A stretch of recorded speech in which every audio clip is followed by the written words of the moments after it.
President Obama has been, well, a bad fella. Apparently trying to establish an anti-Trump shadow government from almost, the beginning of the Trump administration, and exposed now by one of his own cronies.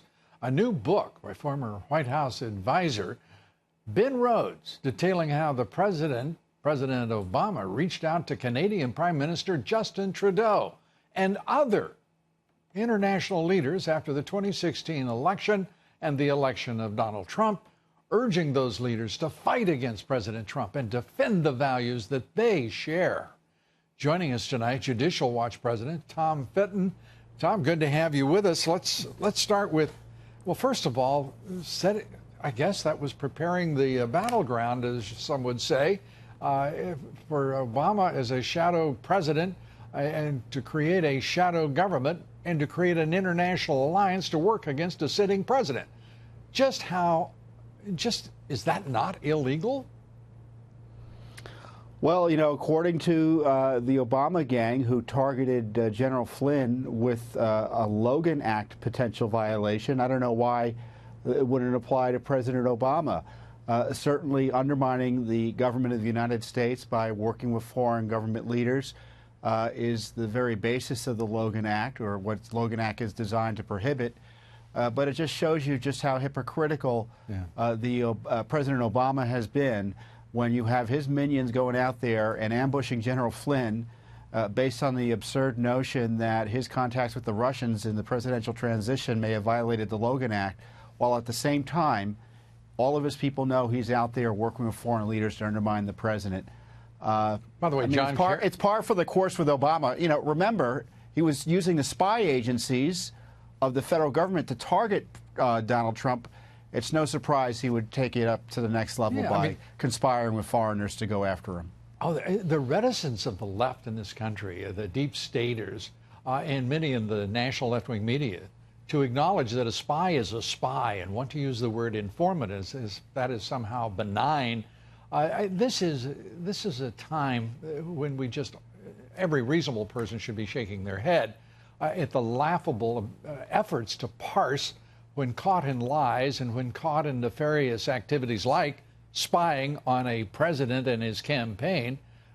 This is somehow rationalization of inexcusable conduct, illegal conduct, it seems to me. Well, and the spying, we don't know that it ended with the campaign. We believe, based on the public reports, that the individual who's been linked to the spying was in communication and was working in the Trump administration, or working on the Trump administration, trying to ensconce himself there. So this spy operation could have been, looks to me, was targeted not only at candidate Trump, but President Trump. Yeah, it's stunning that we're sitting here going through this process right now. And having to argue with Republicans in Congress who are pretending that it was perfectly normal.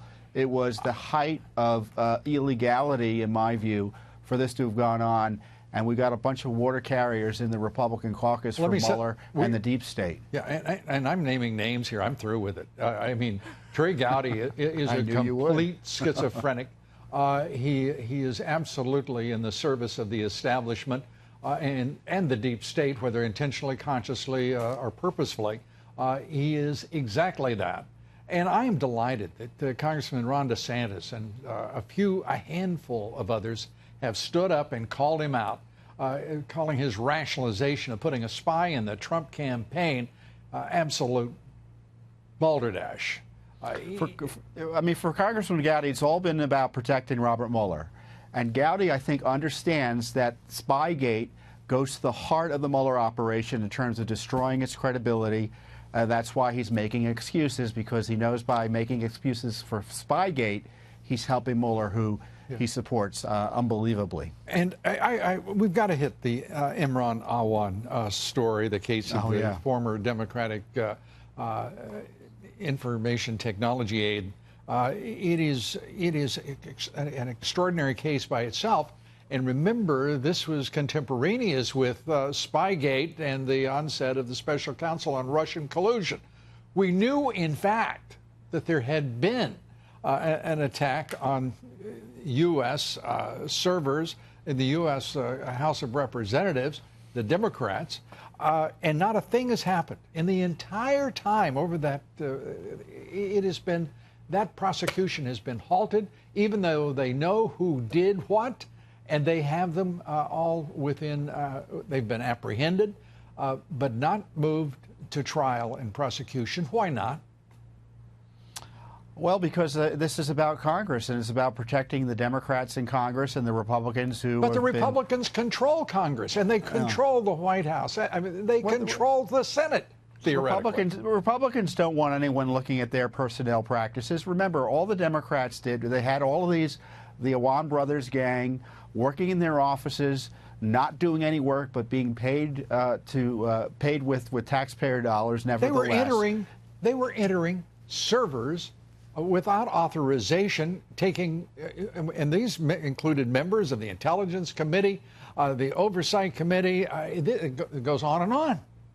Actually performing IT services for the Democrats, 40 Democrats at least, from Pakistan for months at a time.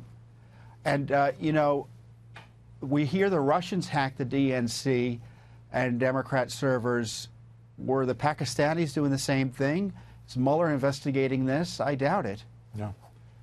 And the reason why, it's going to be, I can't wait to get the answer about why. We're going to pursue it just as we know Judicial Watch is. And again, for that, we thank you as well and your organization. Tom Fitton, thanks for being here.